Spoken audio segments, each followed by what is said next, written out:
Sis, don't let the post you. Don't work at Mac, but I'll be the bitch face. Hey y'all, hey, it's Queen Beauty here and welcome to my channel. Today's video, I am back at it again with another Insecure review. It is a little late, you know, but I have had a long week in grad school. So before you keep watching on this video, make sure you hit that subscribe button down below. Make sure you like, comment, share, do all that, okay? I love the support. Thank you. And you know, let's just get into this video. This episode is season 3, episode 6. It is called Ready Like. It's funny because before the episode even comes on, I'm like, where's Lawrence? Give me Lawrence right now. I need to see him right now. And it goes straight back to when we first saw Lawrence and how we saw him and Issa together in the store. And she asked him, oh dang it, she did it that way. I don't even have long nails. She asked him, how has he been? And then it goes into basically like a long recap of what's been going on in Lauren's life. And it's crazy because Mr. Man has been living his life. He has not been playing. He has been single. He has been having sex with anybody and everybody. He really has though. But I mean, no penalty against him because, you know, he is single like I just said. So it doesn't really matter. But I think the crazy part about it is it basically shows like how he's doing so well at work and how his friend Chad basically has a bachelor party and then leaves it up to our imagination that obviously Chad has sex with one of the strippers or both of the strippers. Oh, earring gone. Has sex with one of the strippers or the strippers, and then it ruins his engagement and it ruins his wedding, and now Chad is not getting married. He's saying he's okay, and then the next scene you see basically Lawrence at the doctor. So all his fun that he's been having has come to an end because, sir, you have to clap. Is that what people call it, the clap? The chlamydia?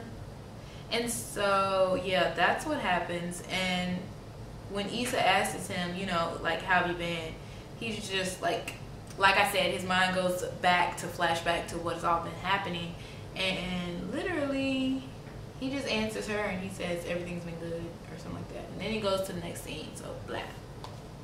But I thought it was really cool. I like when they do that. I like when they show like recaps, like they catch us back up.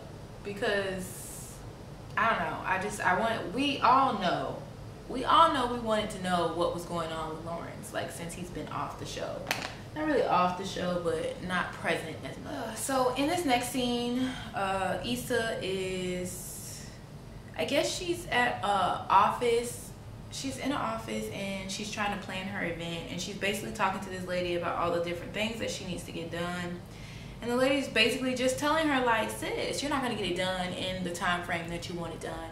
And most of the things that if you do end up getting it done for, you know, our type of community, it's not going to come out right. Like, it's going to be rinky-dink and trash. Not really, well, ratchet. What was the word she used? She said just janky. She says it's going to turn out to be janky. And it's funny because Issa was like, well, it's not going to be like that with me, blah, blah, blah, blah, blah, blah. And I like that, I don't know, I just like that Issa was basically like, you know, sis, you're not going to get me down. Like, basically, that's how I felt when she was having the conversation with the lady. Because that's the truth. Like, girl, let me try at least. Like, don't just, you know, give up on me. And the lady was like, you know, stuff like that takes years to get ready. 2 months is not enough time. So yeah, I thought that was going on. And it was funny because the lady said something in Spanish, and Issa was like, I don't know what you're saying, but God knows. Basically went on to say to the lady, like, you know, people or kids or anybody shouldn't have to leave the neighborhood to experience something nice. It's not fair for that. And I totally understand that. I'm trying to think, like, I don't know. I didn't grow up in a bad neighborhood or anything like that, but I know, like, at my grandma's house, it was kind of a rough neighborhood, and every once in a while we would have, like, at the corner store and across the street there was a park. They used to have, like, events at the park. It used to be so nice. So, like, yeah, you don't have to leave a bad neighborhood or a neighborhood that's not like others to experience things. So I thought that was good. And I think her idea about, you know, it's funny because that idea all came from her being high at what's the festival? I can't even think of the name of the festival that she was at. So after that, she leaves the lady and she gets all the paperwork because the lady told her she couldn't fill it out there. So she down the stairs, and guess who she sees? Her man, Nathan. Nathan is there. I don't know, he was just so supportive, and it's so cute. Like, literally, I was so happy to see him. I just love that. And it's funny because she just had an encounter with Lawrence, and now she's having her whole encounter, you know, with her man, her new bae or whatever. So I'm psyched for that. He basically goes on to tell her, like, you know, because she's telling him all her doubts and whatnot, and he basically goes on to tell her, like, you know, just take it one step at a time. Everything's gonna work out. You got this.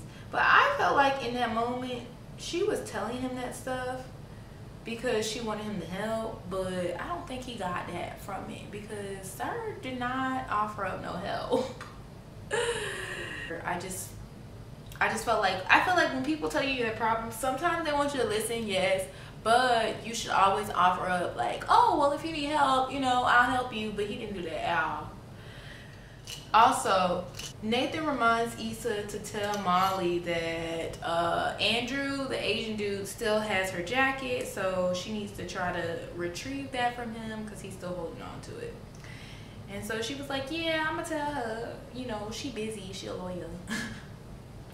Okay, so in the next part, Molly and Issa are on the phone while Molly is at work, and Issa reminds her, you know, Andrew has your jacket, so you need to, you know, reach out to him so you can get it, girl. Like, you know, whatever. And Molly talks about how she is embarrassed to reach out to him because, you know, of what happened at the festival and whatnot. Coachella, that's the name of it. I got it. Which is crazy because, sis, you did not pee your pants. Kelly did. So, you're fine. You are fine, you know? And like I said, well, I don't know if I said it already, but after she gets off the phone with Issa, basically, Molly's secretary comes in. Molly had her go to a baby shower for her, which is crazy and shows how overworked Molly is continuing to make herself. Like, sis, you so overworked, you're not even going to baby shower, just decline. Why you gotta go so bad? Fake go. Like, no. The next scene is Nathan and Issa in bed. I thought this was a really cute scene. I thought this was really nice. And it was just like, I don't know, they were just talking about things. They were just having, you know, cute little pillow talk or whatnot. And what really got me was he was kind of like looking off into the distance, like he was thinking about something. And then the next minute he was just like, okay, yeah, like, I like you. And Issa was like, oh, I didn't even know we was saying type of stuff. But, you know, she ends up saying it back. And I thought that was really cute. And I just thought that was a really sweet and cute moment. And I'm going to come back to that moment because I have to talk about it later. I have to throw it back in there because, you know. And I don't remember which one of them said it. I think it was him. But he was like, or her, I don't know which one. But they were like, I don't always like people. People are trash or something like that. And that's true. People are trash, not just men. So the next scene, it was crazy because literally I was looking at it and it was Lawrence standing there and he was like getting his phone. And I'm thinking like he about to call Issa because of their last encounter and he's thinking about her. But no. Sir is making the chlamydia calls, telling people, you know.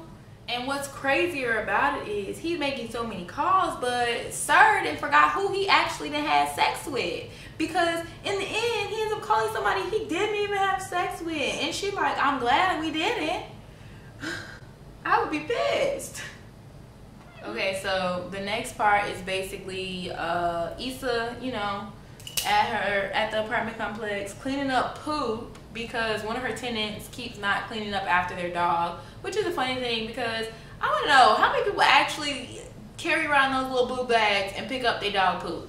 Like, I really want to know, is that a real thing? Do people do that? Because I took my dog to the park about a couple weeks, 2 weeks ago maybe. He didn't poop, but I'm telling you right now, I might not have picked that poop up even if he did. But he didn't poop. He didn't poop at the park. So don't come at me. She tells one of her tenants, you know, you need to clean up after your dog. And he's like, I don't have a dog. Sir, please. Please stop the foolishness. And then she gets a call from Liv. And basically they're telling her that it's an open investigation on an incident of assault that happened in her car. And I'm like, oh my God. Oh my God. Oh my God. Oh my God. Like, oh my God. So obviously that's the incident with Nathan and old dude from the beginning. So yeah, we gonna have to, it's gonna come back to that, you know. And so she ends up calling Nathan and basically telling him about it, and he doesn't answer the phone. So that was it. Now Molly finally calls Andrew and sets up a time to get her jacket, and he comes up looking like Mr. Smooth himself, okay?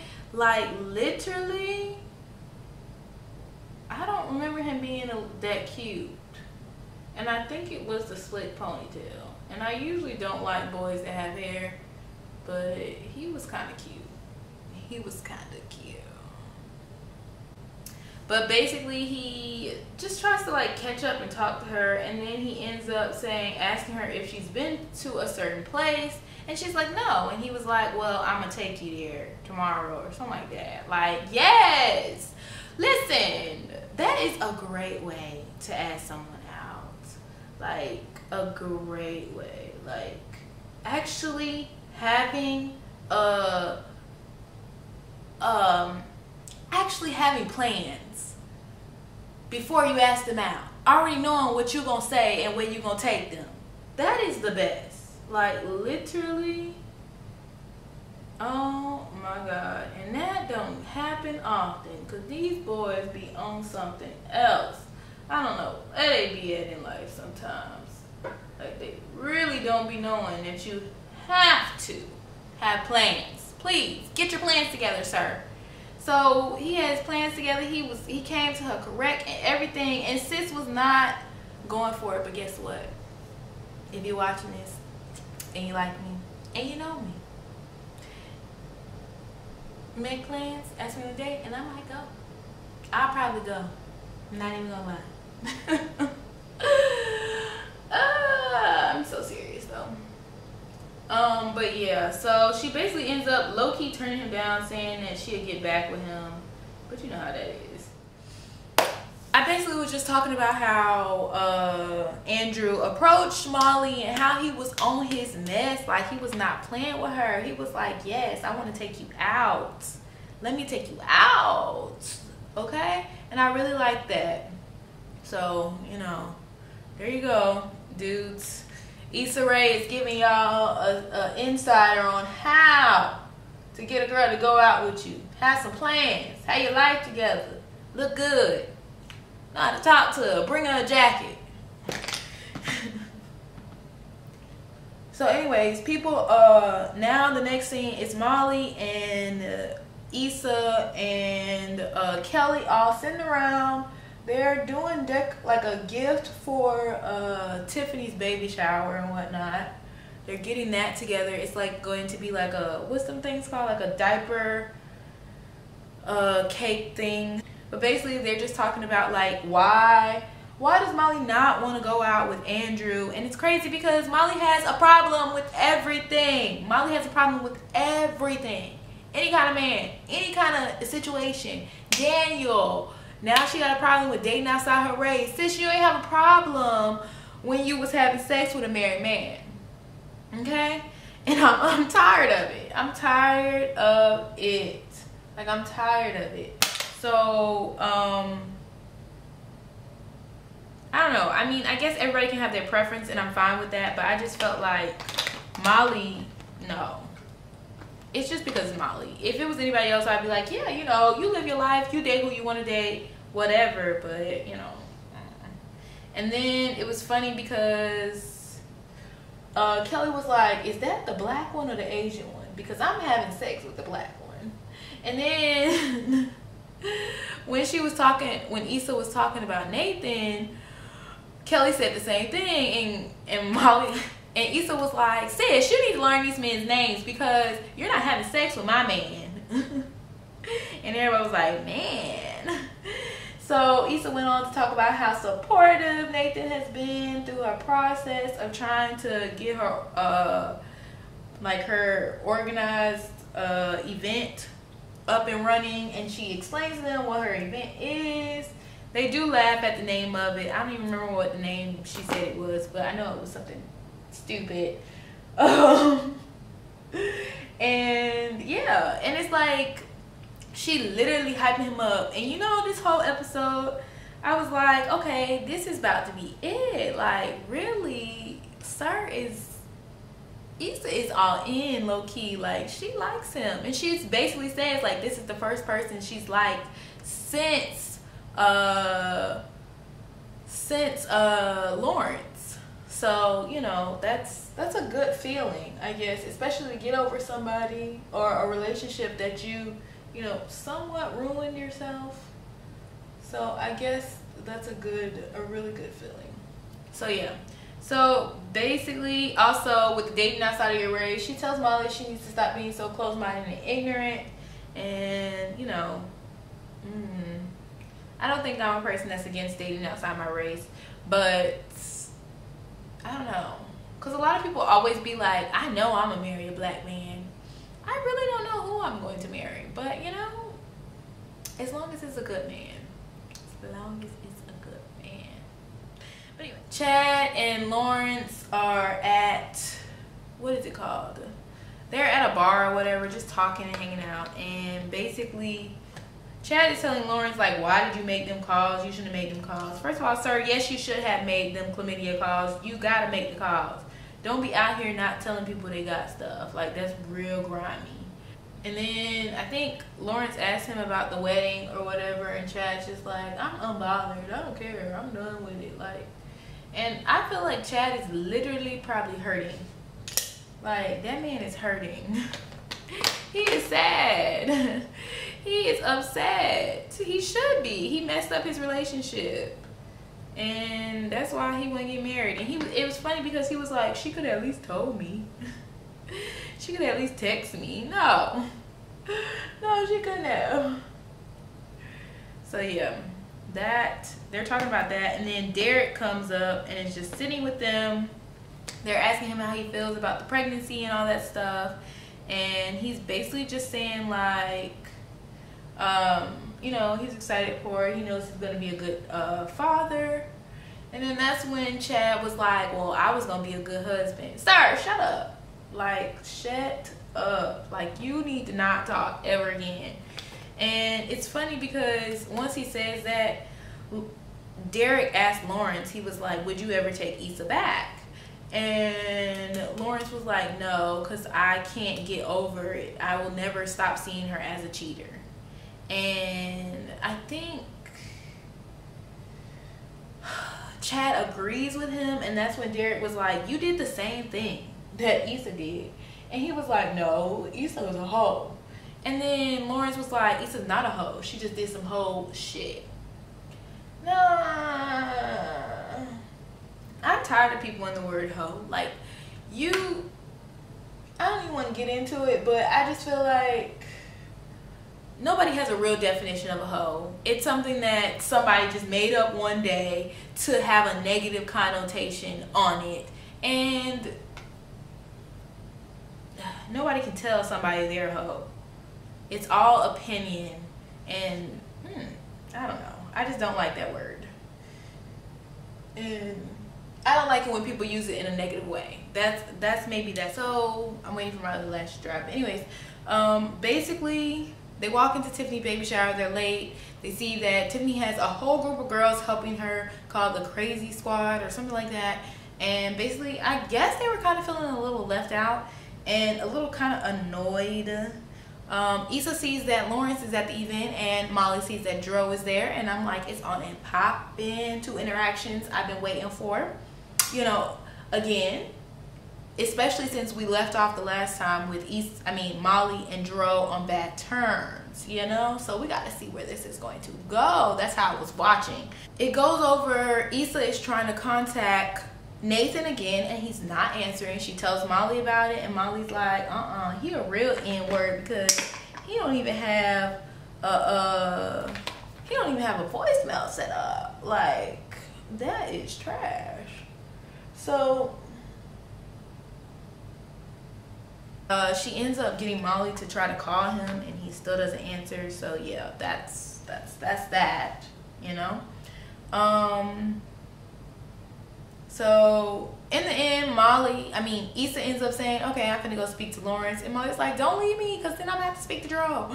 And she was like, girl, you don't have to speak to Dro. Like, but you know, Issa ends up leaving her, goes to talk to Lawrence. The conversation starts off a little weird, like a little awkward, but then it starts going pretty well. I was literally smiling the whole entire conversation. I was literally smiling the whole conversation. I can't really tell you too much that was going on. Y'all already know.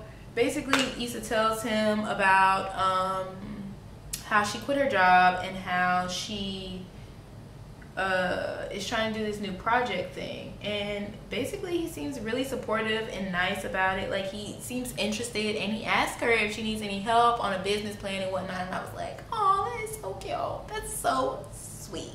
Then it flashes over to Molly and Dro, and basically their conversation is totally different from what was going on in the other conversation, okay? So literally Molly walks up to him and she's like, I don't remember what she says, but I know she was like, oh, so we speak. So like when she said something to him, he replies like, oh, so we speaking now. Like, sir, don't have a nasty attitude with me. You was the one. I don't even remember what he did. Regardless of what he did and what he didn't do, he don't need to have no attitude with her. Like, literally none at all, sir. None at all. It was just a lot of attitude from them. And Molly was like, thanks for reminding me that this was going to be a complete waste of my time. Like, this is something I don't need to dwell on. And I like that. Like, girl, get over it. Like, he has no reason to be nasty like that. Like, obviously, if you're going to cheat on your wife, if you are going to interact with another individual, you cannot get mad about anything because you disrespected her. Even if Molly said something, she was disrespecting her or whatever, you know, you disrespected her too. So, I don't know. Now, Kelly comes in with her homemade cupcakes, and she's making a scene because they're saying that her cupcakes are not going to be on the table. There's no room for them. And they're just basically throwing them out. Not throwing them out, but just throwing them to the side. So she's kind of upset about that. So she's, like I said, she's making a scene. So she ends up storming out because the lady was like, oh, so these are the backup cupcakes or something like that. And so Molly and Issa go after her, and they're just talking, and Kelly's basically saying like, okay, I'm being replaced by a baby. Like, you guys will never understand because y'all have each other. Molly and Issa have each other. Tiffany was my person. We were one. And now I don't have that anymore. So, you know, it's a really different dynamic when somebody has a baby in a friendship. So obviously you're seeing like, okay, we saw how Tiffany felt when we were at Coachella, but now we're actually seeing how Kelly feels. So it's kind of totally different, and it's kind of sad. Like, I don't know. But Tiffany ends up walking out, and she's like, I don't know. She asked what's going on, and Kelly asked her, why didn't you ask us to help plan or anything like that. And she's like, first of all, none of y'all hoes, she didn't say that. She was like, first of all, none of y'all even volunteered to help me. Like, none of y'all even tried to help me. So shut all that up. Basically, that's what I felt like she was coming. Like, she was telling them, she was putting them in their place, because it was kind of wrong that they didn't, you know, that's their best friend. Like, it don't matter what's going on in your life, what are you doing, this is somebody's first child. And once she said nobody even offered to plan my baby shower, Molly and Issa was coming up with excuses, blah blah blah. And then she was like, we always gonna have life shit, I'm having my first child.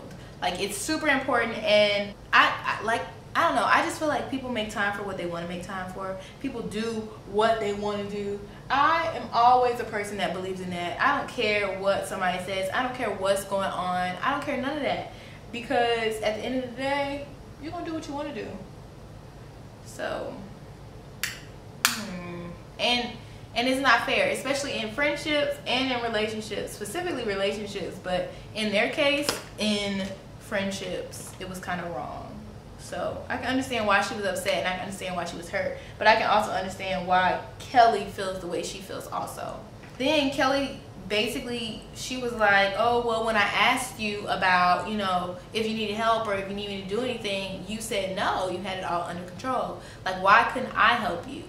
And basically, Tiffany was like, you know, the other lady has a child and she knows this. So I don't know, it's weird, because it's like somebody offers you help, but you don't want their help because they don't have children. Like, that's not fair. So that was just a really sad part on both parts. And what I guess eventually Kelly leaves, and that's the end of the conversation or whatnot. Okay, so Tiffany's opening presents now, and basically it's her and Molly standing there, Molly and Issa standing at the door just talking. And I think Issa was like, oh, does this make you want to have a baby now? And she was like, people are on their first baby and I haven't even been on my first date. I felt that because you know, well, you don't know, but who knows? I feel like with our dating generation right now, like,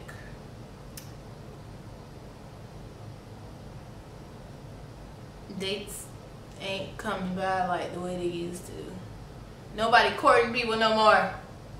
But obviously Molly has somebody that wants to court her and she don't want it. So that's a difference. I feel like that's what Issa tells her, and you know, like, she thinks like, okay, I'm gonna give this guy a chance. But he does end up texting old dude and basically saying like, oh, are you still up for it, blah blah blah. So anyways, they're also talking about, you know, Issa's encounter with Lawrence, and basically Issa's saying like she feels so refreshed and so good because now, you know, she feels like she's finally over Lawrence. And that's like a big step, because we've been on Lawrence for 2 seasons and now we're finally off him. Finally, season 3 episode 6, she is finally at peace. She is finally over this relationship. Aren't you excited? Are you? I am. I feel it. And then she says she's finally over it, but she knows she will always love him because, you know, they were together for a really long time, obviously.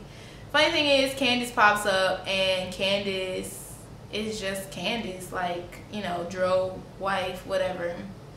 And she sees that they're talking. She's like, oh, well, I'm gonna back away. Y'all having a moment, blah, blah. And they're like, no, but she ends up leaving anyways. And just, I don't know. Yeah, so like I said, Molly ends up texting Andrew, and that's what happens. The next part, Lawrence is talking to, I believe, Derek. And I guess they're all leaving the baby shower or whatever. It's over. And he's just basically telling Derek, like, you know, I like the encounter I had with Issa, and I just feel like she's different now. And in my head, I'm like, okay, sir, it's having feelings. Feelings are popping back. You know, they're on different pages right now. But it's cool. It's whatever. You know, I like it. I like that a lot. Like, it always happens like that. But I think the good thing about it, I don't know. I want him to want Issa. So I'm kind of happy about it. Because I don't know where Daniel went, and I don't know if he's coming back or not. I want him to though. But anyways, so now it's the end of the baby shower. Like I said, Molly and Issa are in the kitchen and they're washing dishes, and Tiffany comes in and she asks about where's Kelly, and they were like, oh, well, I think she left after, you know, blah blah blah, and they're just lying about it.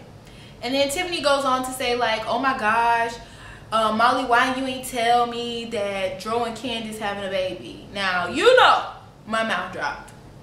You know, Molly mouth dropped. It was crazy. And I feel like in that moment, Molly probably appreciates the fact that she sees what kind of person Dro has become or has been. And now she knows for sure that she needs to get over that situation. Because she really does. And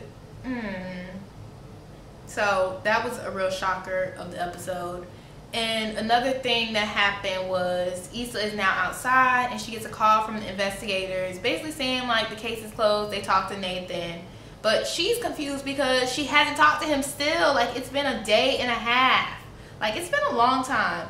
And that's literally the end of the episode. But what makes me so annoyed about everything is because, like, why when you first, like, when you talk to somebody and you basically like hyping them up to your friends, you telling everybody that that's your man and all this stuff, and then all of a sudden Sir just disappears on you. Like, I don't think it's okay to ghost people. Like, I dislike ghosting people. I would never, my lips dried so bad.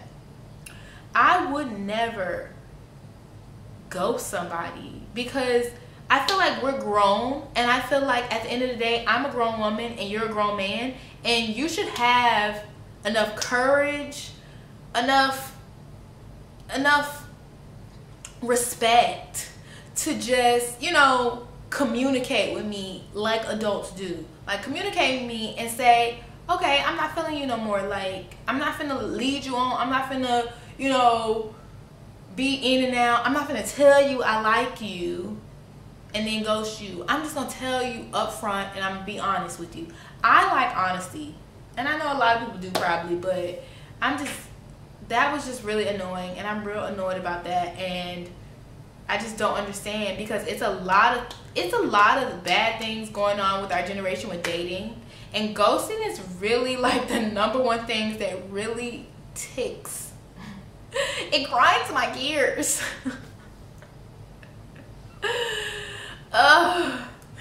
But yeah, I don't know. Hopefully, maybe, you know, somebody said he might be in jail. He not. He can't be. But, you know, hopefully he comes back. Hopefully he acts right. So, I don't know. But this is the end of my video. I hope you guys enjoyed this video. Don't forget to like, comment, and subscribe to my channel. And Queen Beauty out.